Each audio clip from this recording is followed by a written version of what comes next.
Give administrator privileges to existing PowerShell. Having a PowerShell opened, it's possible to give it administrator privileges? It's embedded in an IDE, Visual Studio Code, and I don't want to open a new terminal every time I do something that needs administrator privileges, like npm install, save dev. If not, can I set VS Code to open terminals with administrator privileges?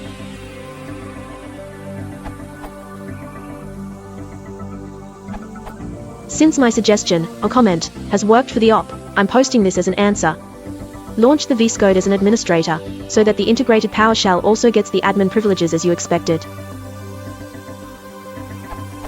Instead, every time you right-click and run as administrator, navigate to the installation folder of the VS Code program, and do as the following demonstration shows. Note, the files you create this way within VS Code are then also owned by the administrator. This probably isn't an issue in most of the cases, but there are scenarios where this, at least, creates a higher effort for you in handling those files.